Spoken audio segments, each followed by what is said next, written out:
Good evening. This is Atheist History Week, and I'm John Rafferty, president of the Secular Humanist Society of New York, and also a proud and active member of New York City Atheists, which produces this show. Each week at this time in the evening, we look at events in the history of free thought that occurred during this calendar week. Free thought meaning atheism, agnosticism, skepticism, humanism, secularism, rationalism, whatever you have ism, but not theism. However, we do look at religious events, those fun and games that are engendered by the various religions around the world in our history, things like mass slaughters and pogroms and burnings at the stake and, other faith-based initiatives, what we call. And we'll start with one of those this week. On January 8th, in 1697, Thomas Aikenhead, a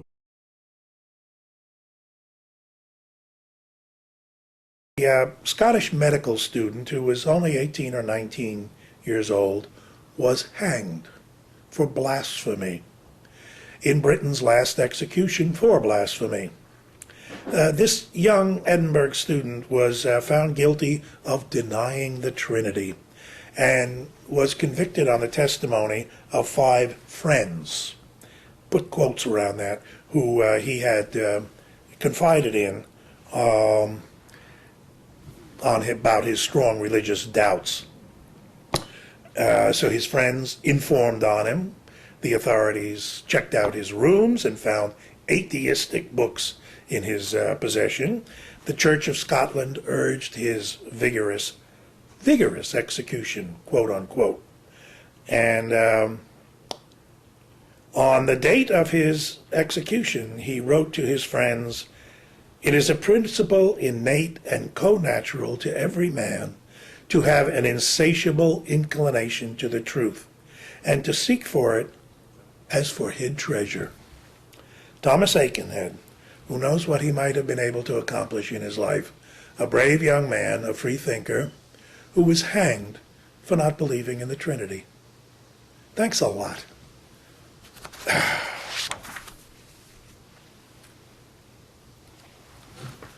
On January 8th in 1911, an African-American baby named Butterfly McQueen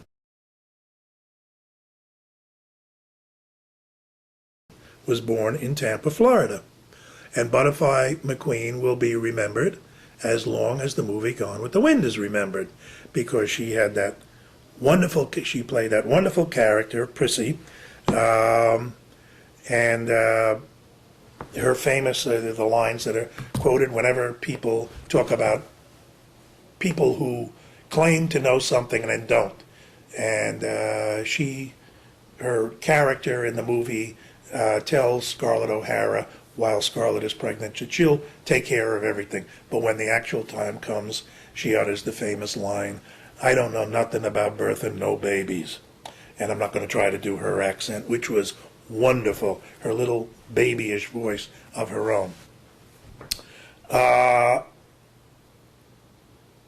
She was a terrific actress, but she quit in 1947 because she was being offered the same parts all the time. She was just being offered Prissy over and over again, and she got tired of it. And she didn't want to play it. She was a very proud woman, and she went to work as a real-life maid, and as a Macy's sales lady, and as a seamstress, and she eventually earned her bachelor's degree in political science at the age of 64. She was a lifelong atheist who said, "As my ancestors are free from slavery, I am free from the slavery of religion." She earned that bachelor's degree in poli-sci, by the way, at Queens College, and it took her a long time because she was supporting herself at various jobs. So in the 1950s, when I was a student at Queens College, I met her a couple of times, and she was a delightful woman, not that we were any great friends, but she just was a charming woman who was very active in campus politics as well as in the politics of the greater, larger world. Butterfly McQueen, who died in an accident in 1995, and who will probably always be known for Prissy. On a much more serious note, we have another woman, Simone de Beauvoir.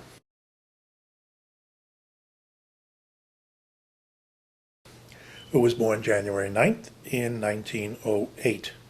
She was a prolific author and a lifelong atheist, and is best known for her work, her book, The Second Sex, which is one of the foundation books of modern feminism. She wrote in it, "Man enjoys the great advantage of having a God endorse the codes that he writes." Man writes. "And since man exercises a sovereign authority over woman, it is especially fortunate that this authority has been vested in him by the Supreme Being. For the Jews, Mohammedans, and the Christians, among others, man is master by divine right.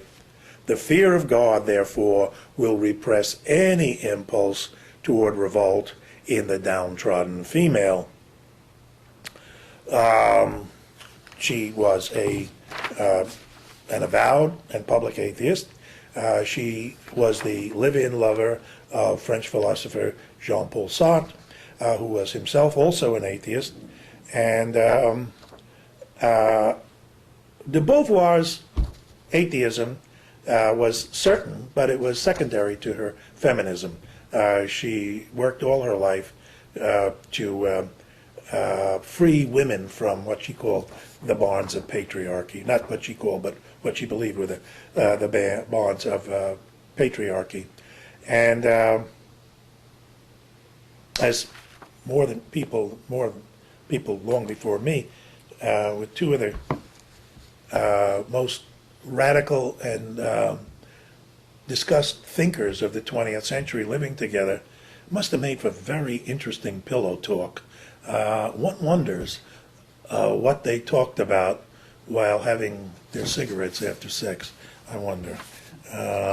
Any rate, Simone de Beauvoir, born January 9th in 1908, and lived to 1986.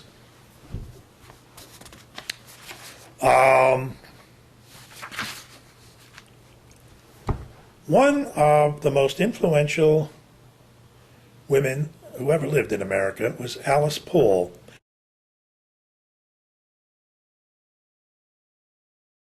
who was born January 11th in 1885 to a Quaker family in Moorestown, New Jersey.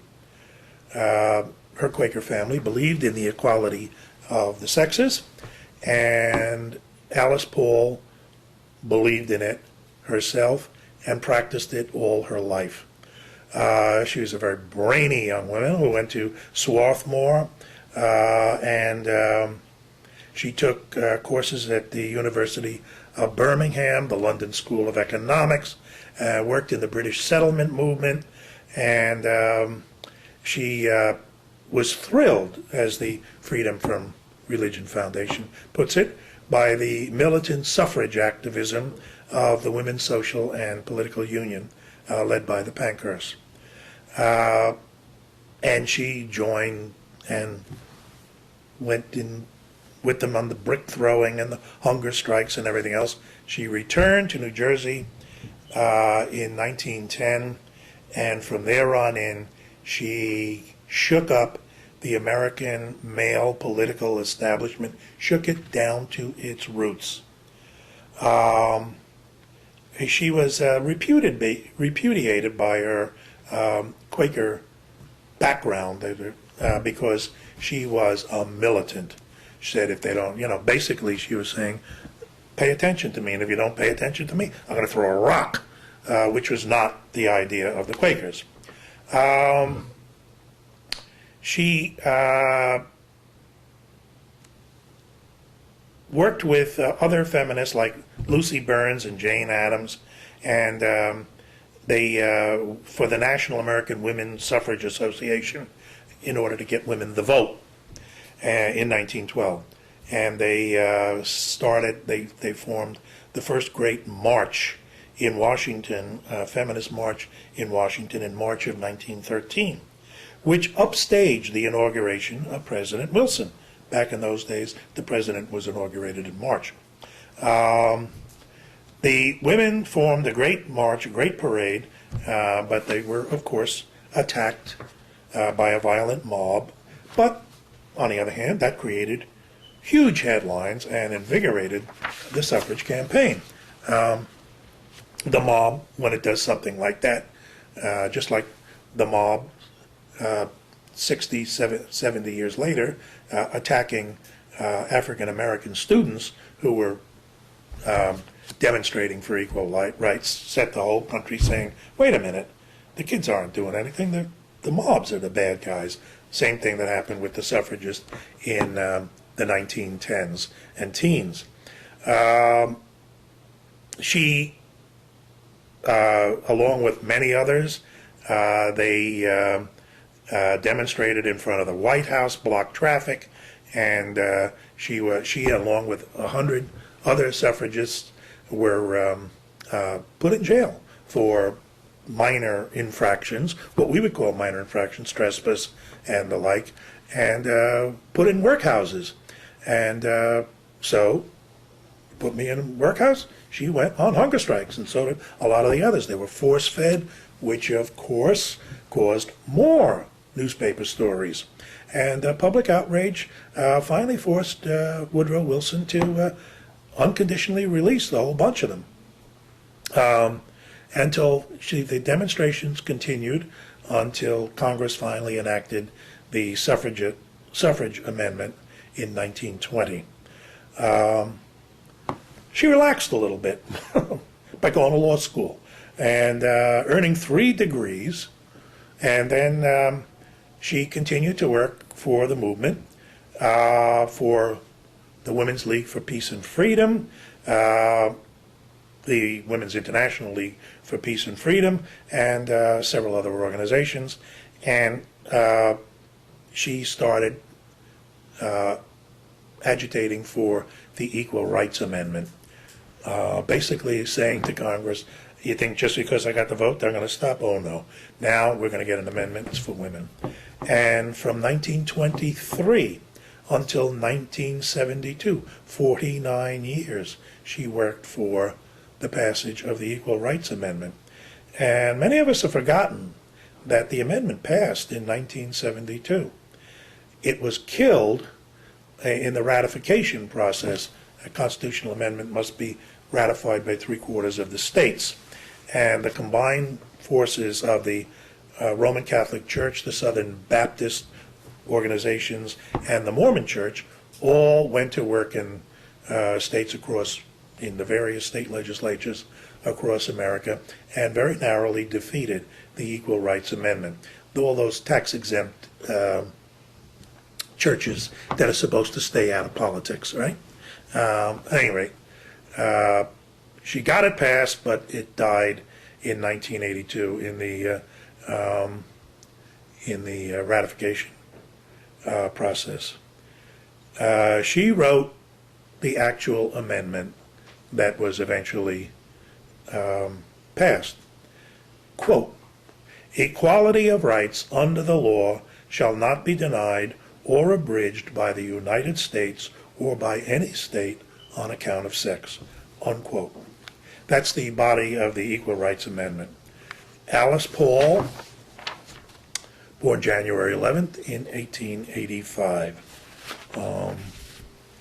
and one of the great feminist leaders in America. Leaders, feminists, forget feminists, one of the great. She overturned a lot. She got a lot done. She was a living example of, if you fight long enough and hard enough, you get what you want. Another feminist leader, not nearly as well known as Alice Paul, was Ernestine Rose, who was born January 13th in 1810 in a Jewish ghetto in Poland, and her family name was Potowski. But they became Rose here, or she became Rose here in America. She's the only child of an Orthodox rabbi who was called a rebel by the age of 5. She was probably 19th century America's most outspoken atheist, as well as its first lobbyist for women's rights. Like Alice Paul, who came, of course, much later, she worked for specific legislation, specific things. She championed the Married Women's Property Act, which was introduced in the New York State Legislature in 1836, was passed and became a model law when it was enacted in 1848. And what it did was allow women to own their own property, which, before that, in various states, a woman's property became her husband's property when she married. Of course, it didn't work the other way around.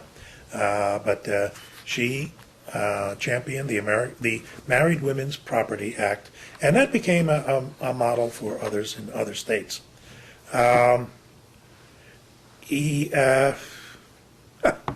She was a tireless speaker who logged thousands and thousands of miles all across the country speaking, and she made headlines by being barred from the U.S. Capitol by the chaplain. Now, where did the chaplain get the authority to bar someone from the Capitol? He barred her because she was an atheist, of course, and strictly, ridiculously unconstitutional. First of all, it's unconstitutional, as far as I'm concerned, and most people who know a lot more about the law than I do, that we even have a chaplain in the U.S. Capitol, but long-standing traditions.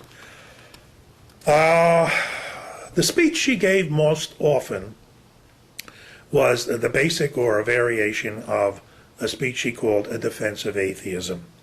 And she, as I say, she gave it all over the country, very often in tandem with Susan B. Anthony. The two of them traveled together, campaigning for women's rights, atheism, and abolition of slavery. Very important. Towards the end of her life, she retired to England and died there peacefully at the age of 82 in 1892. When a heckler interrupted her speech one time, she shouted back at him, "Do you tell me that the Bible is against our rights? Then I say that our claims do not rest upon a book written no one knows when or by whom. Do you tell me what Paul or Peter says on the subject? Then again I reply that our claims do not rest on the opinions of anyone, not even of those of Peter and Paul. Books and opinions, no matter from whom they come, if they are in opposition to human rights, are nothing but dead letters." The Bible, the dead letter.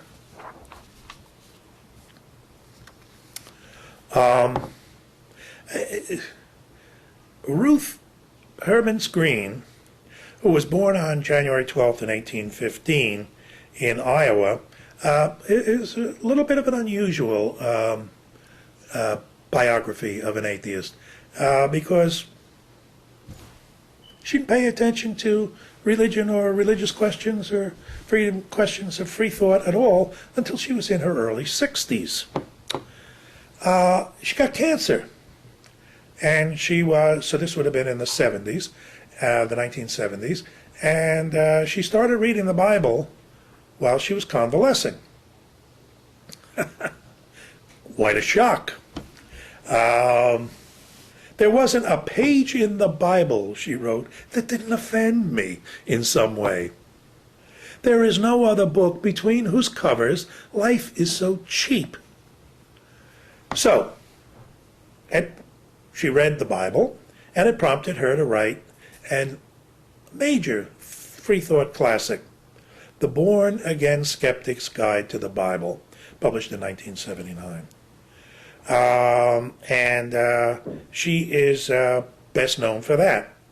And she wrote in there, I am now convinced that children should not be subjected to the frightfulness of the Christian religion.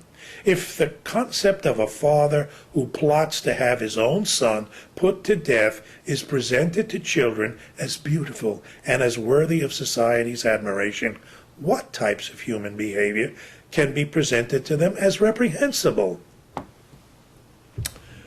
Cancer came back. That's the whole of her career, really. She was celebrated by the Freedom from Religion Foundation in 1981, but that's basically her whole career. And because the cancer came back in 1981, and she, who always insisted there are atheists in foxholes, she took her own life by swallowing painkillers and proving that in that particular foxhole, that atheist faced up to the final truths. Two names that are very common, we all know them right now. Start with Stephen Hawking.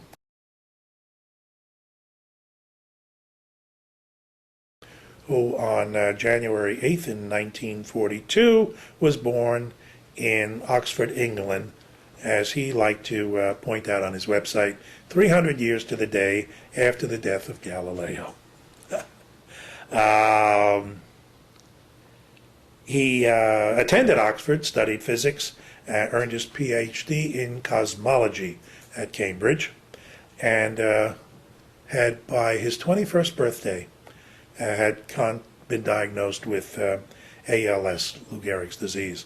And as I'm sure you're all familiar, he's that figure in the wheelchair, slumped over, who speaks with a voice enhancer that, and even then he's only a couple of people are able to translate, to understand what he says and repeat what he says. On the other hand, one of the leading thinkers of our time. He became the Lucasian professor of math at Cambridge in 1979, and is celebrated for his work on unifying general relativity with quantum theory. He has this distinction of writing 3 books that hit the bestseller list, even though they're about real science.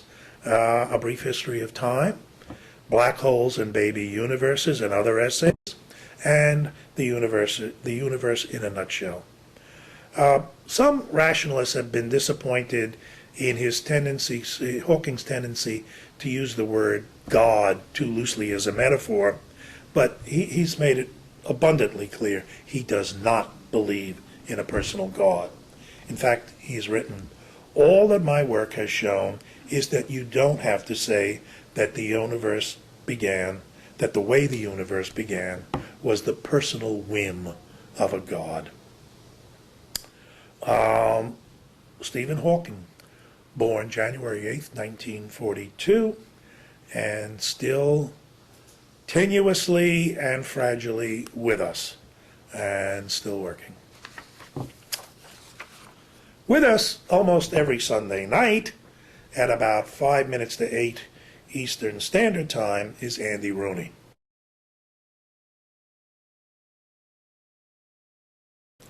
Who was born on January 14th in 1919. Who was drafted into the Army in 1951 and thereby began his career as a correspondent.